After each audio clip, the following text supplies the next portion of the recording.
나는 솔로 31기 본방 리액션에서 가장 충격적이었던 것은 누가 눈물을 흘렸느냐가 아니었다. 누가 그 장면을 보며 웃었느냐였다. 순자와 경수가 없는 자리에서 출연자들은 더 이상 눈치를 보지 않았고 그 순간 그 집 안의 진짜 분위기가 그대로 드러났다. 말로는 리액션이었지만 실제로는 누가 상처를 이해했고 누가 상처를 가볍게 넘겼는지 확인하는 자리였다. 그 가운데 거의 유일하게 눈에 띈 사람은 영철이었다. 다른 사람들이 말도 안 되는 장면에서 웃고 떠드는 동안 영철은 큰 표정 변화 없이 자리를 지켰다. 억지로 웃지도 않았고 분위기에 맞춰 떠들지도 않았다. 어떤 순간에는 불편한 듯한 표정도 보였고 누군가를 가만히 바라보는 모습도 있었다. 모두가 이상한 방향으로 흘러갈 때 가장 평범한 반응을 보인 사람이 오히려 가장 도드라져 보인 것이다. 경수와 순자가 그 자리에 없었다는 점은 결과적으로 가장 중요한 장면을 만들었다.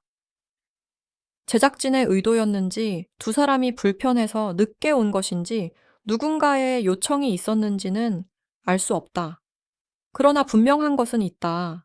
만약 순자와 경수가 그 자리에 함께 앉아 있었다면 다른 출연자들의 반응은 지금처럼 노골적이지 않았을 가능성이 크다. 특히 경수가 있었다면 사람들은 최소한 눈치를 봤을 것이다. 순자의 눈치를 봤을지는 모르지만 경수 앞에서 그렇게까지 웃고 떠들기는 어려웠을 것이다. 그런데 두 사람이 빠진 순간 사람들의 진짜 표정이 나왔다. 음성은 잘 들리지 않았다. 볼륨도 낮았고 누가 무슨 말을 하는지 정확히 알아듣기 어려운 부분도 많았다. 그래도 분위기는 숨길 수 없었다. 웃음, 시선, 말투, 침묵만으로도 그 자리가 얼마나 이상하게 흘러갔는지 충분히 보였다. 가장 많은 시선이 쏠린 사람은 옥순이었다. 옥순은 라이브 방송에서 사과를 했다고 말했지만 그 사과는 사과라기보다 변명에 가까웠다. 순자가 내 사과를 받아주지 않았고 나는 계속 사과하려 했다는 식의 말은 진심 어린 반성으로 들리지 않았다. 오히려 책임을 피해자에게 돌리는 방식처럼 보였다. 내가 할 만큼 했는데 상대가 받아주지 않았다는 말은 가해자가 자주 쓰는 방어 논리와 닮아 있었다. 더 이상한 것은 옥순이 자기 장면이 나올 때마다 눈물을 보였다는 점이다. 정작 순자에게 미안함을 표현해야 할 지점에서는 담담했고 자기 감정이 건드려지는 장면에서는 크게 흔들렸다. 옆에서는 휴지를 챙겨주는 사람도 있었다. 본방에서도 그랬고 리액션에서도 비슷한 분위기가 이어졌다. 하지만 그 눈물이 보는 사람에게 설득력 있게 다가오지는 않았다. 울어야 할 사람은 따로 있는 것처럼 보였기 때문이다. 5일째 날의 이른바 걸스토크 장면은 더 불편했다. 말은 걸스토크였지만 실제로는 뒷담화처럼 보였다. 그 무리가 모이면 자연스럽게 누군가를 평가하고 비웃고 깎아내리는 분위기가 만들어졌다. 그때 문은 열려 있었고 순자는 지나가다가 그 말을 듣게 됐다. 벽 너머에서 들리는 말들이 어떤 내용이었는지 순자는 누구보다 예민하게 느꼈을 것이다. 그런데 그 장면을 보며 옥수는 들어오지 그랬어 라는 식으로 말했다. 그 한마디가 결정적이었다. 장난처럼 던진 말일 수 있어도 그 말은 피해자를 향한 조롱처럼 들렸다. 정말 미안했다면 그런 말은 나오지 않는다. 자신들이 한 말 때문에 누군가 상처를 받았다는 사실을 안다면 그 순간 웃거나 농담할 수 없다. 그래서 그 반응 하나만으로도 옥순의 사과가 얼마나 비어 있었는지 드러났다. 방송에서는 눈물을 보였지만 리액션에서는 상처받은 사람을 다시 가볍게 다루고 있었다. 옥순은 앞으로도 순자와 풀기 위해 노력하겠다고 말했다. 하지만 인스타그램을 다시 열자마자 언팔했다는 이야기가 나왔다. 말과 행동이 맞지 않았다. 앞에서는 계속 노력하겠다고 하고 뒤에서는 관계를 끊는 듯한 행동을 보인 것이다. 그래서 시청자들은 더 크게 실망했다. 이건 단순한 감정 싸움이 아니라 진정성의 문제였다. 사과는 말로 끝나는 것이 아니다. 특히 이미 상처가 커진 상황에서는 행동이 더 중요하다. 그런데 옥순의 행동은 자신이 말한 방향과 달랐다. 그래서 사람들은 그 사과를 믿기 어려워했다.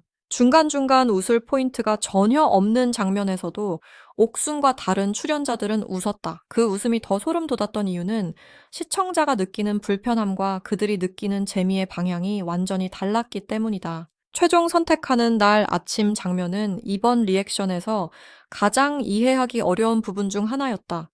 옥수는 공용 거실에 있다가 갑자기 벌떡 일어나 영숙에게 달려갔다. 그리고 두 사람의 감정선을 무너뜨리라는 식의 말을 했다. 이미 경수와 순자가 서로 마음을 확인해 가는 분위기에서 그 감정을 흔들라는 말이었다. 이것은 유쾌한 장면이 아니었다. 누군가의 관계를 깨뜨리려고 부추기는 장면이었다. 그런데 리액션 자리에서 옥수는 웃고 있었다.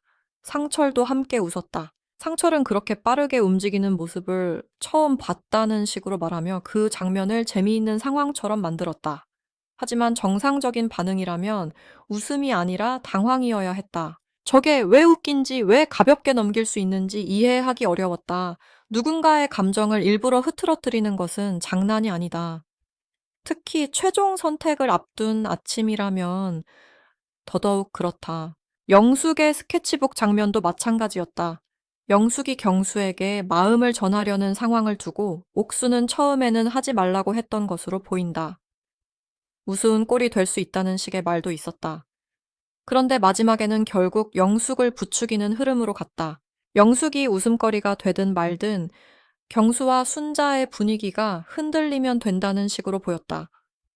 영자는 정숙과 함께 그 리허설을 지켜보며 응원하는 분위기였다. 하지만 그 장면은 응원할 일이 아니었다. 최소한 말렸어야 했다. 아니면 조용히 상황을 정리하게 했어야 했다.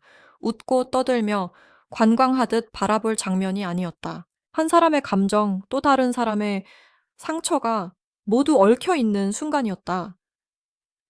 그런데 그 안에 사람들은 그 무게를 느끼지 못하는 것처럼 보였다. 광수의 말도 실망스러웠다. 순자가 밖에 의자에 휴대폰을 두고 왔을 때 일부러 그런 건 아니겠지라는 식의 말을 했다. 그 말이 의도적이었는지 생각 없이 나온 말인지는 중요하지 않다. 중요한 것은 그 말 자체가 순자를 의심하는 방향으로 나왔다는 점이다. 경수와 영숙이 그 자리에 갈 줄 알고 순자가 일부러 휴대폰을 놓았다는 식의 뉘앙스는 너무 날카로웠다. 사람들이 순자를 얼마나 쉽게 가볍게 보고 있었는지 보여주는 말이었다. 누군가는 모두가 순자를 뭐라고 하니 순자에게도 문제가 있는 것 아니냐고 말할 수 있다. 하지만 그런 논리는 위험하다. 많은 사람이 한 사람을 몰아쓴다고 해서 그 사람이 잘못한 것이 되는 것은 아니다. 설령 순자가 경수에게 감정을 강하게 표현했다 해도 그것이 따돌림의 이유가 될 수는 없다. 누군가가 마음에 들지 않는다고 해서 뒷담화를 하고 투명 인간처럼 대하고 앞에서 꼽주고 무시하는 일이 정당화될 수는 없다. 다 큰 성인이라면 마음에 들지 않는 점을 직접 말했어야 한다. 너의 이런 행동이 불편하니 조심해 달라고 말할 수 있었다. 하지만 사람들은 그렇게 하지 않았다. 뒤에서 말했고, 들으라는 듯 말했고, 상황을 비틀었다. 옥수는 직접적인 당사자도 아니었다. 그럼에도 순자를 향한 불편함과 질투가 쌓여 있었던 것처럼 보였다. 경수의 관심 카메라의 관심 이야기의 중심이 순자에게 향하는 것이 마음에 들지 않았을 수 있다. 하지만 그건 역시 순자를 깎아내릴 이유는 되지 않는다. 상철의 반응은 특히 문제가 컸다. 문 옆에서 이야기를 듣고 있던 순자를 향해 왜 저걸 듣고 있냐는 식으로 말한 장면은 많은 사람을 황당하게 만들었다. 문제가 되는 것은 뒷담화를 한 사람인가 아니면 그 말을 들어버린 사람인가. 상식적으로 생각하면 답은 분명하다. 그런데 상철은 말하는 사람보다 듣고 있는 순자를 탓하는 쪽으로 반응했다. 그건 단순한 실수가 아니라 이 상황을 바라보는 기준이 어디에 있는지 보여주는 말이었다. 피해자의 상처보다 가해자의 불편함을 먼저 생각하는 태도처럼 보였다. 그래서 그 말은 더 크게 남았다. 입 밖으로 꺼내지 말았어야 할 말이었다. 영자의 중립 발언도 논란을 키웠다. 잘잘못이 분명해 보이는 상황에서 나는 중립이라는 말은 실제 중립처럼 들리지 않았다. 강한 쪽, 시끄러운 쪽 다수의 편에 서겠다는 말처럼 들릴 수 있었다. 피해자가 문제 삼지 않으면 문제가 되지 않고 피해자가 문제를 제기했기 때문에 일이 커졌다는 식의 태도는 더 위험하다.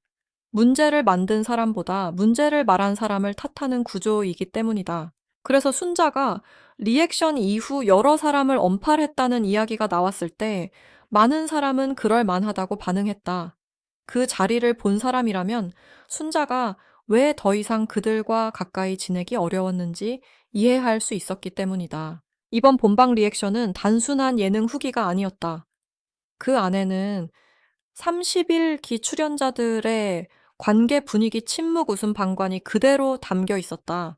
여성 출연자들 사이에는 순자를 향한 질투와 불편함이 있었던 것처럼 보였고, 남성 출연자들 사이에는 경수를 향한 부러움과 질투가 있었던 것처럼 보였다. 그 감정들이 모여 한 사람을 가볍게 만들고 한 사람의 상처를 웃음거리처럼 만들었다. 가장 무서운 것은 누군가 한 명의 말이 아니었다. 모두가 그 분위기에 익숙해 보였다는 점이었다. 영철을 제외하면은 많은 사람이 그 상황을 심각하게 받아들이지 않는 것처럼 보였다.